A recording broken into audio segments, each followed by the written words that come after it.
राम राम ए बाबू। चला हो फिर से तैयार हो जा।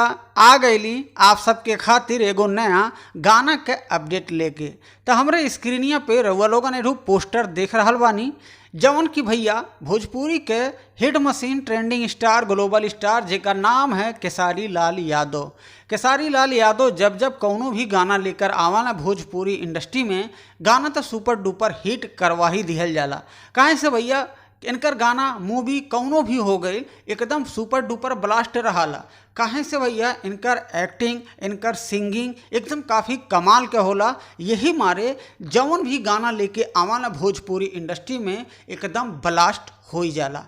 तो आज के वीडियो में आप सबके बतावे खातिर आ गल बानी कि इनकर एगो और गाना आवता जवन की भोजपुरी सैड सॉन्ग होखे वाला बा। तो रउआ लोगन पहले है स्क्रीनिया पे पोस्टरवा देख ली, जौने गानवा के टाइटल है अब तू सतावल छोड़ दे। ई उन आशिक के लिए गानवा है जेकर गर्लफ्रेंड उनके धोखा दे के चल गई लिया। उन्हीं खातिर खास करके खेसारी लाल यादव जी ई गाना के लेके आ रहल बाटे।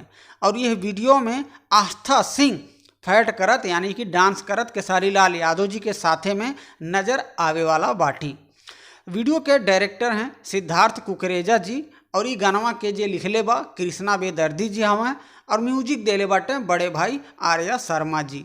तो ये भैया 29 मार्च के यानी कि काल है शनिवार है 29 मार्च है, और सवेरे 6:30 बजे एकदम भोरे 6:30 बजे global music Jackson YouTube channel बा, और वही चैनलवा से ई गानवा के लॉन्च कई दिहल जाई।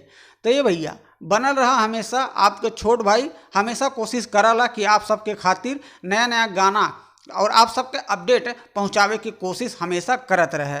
तो चैनलवा पे हमारे नया बाटा तो सब्सक्राइब कैला है गरीब छोट भाई के, और सपोर्ट अपन प्यार दुलार ऐसे ही हमेशा बना के रखा जैसे हमेशा बना के रखल जाला।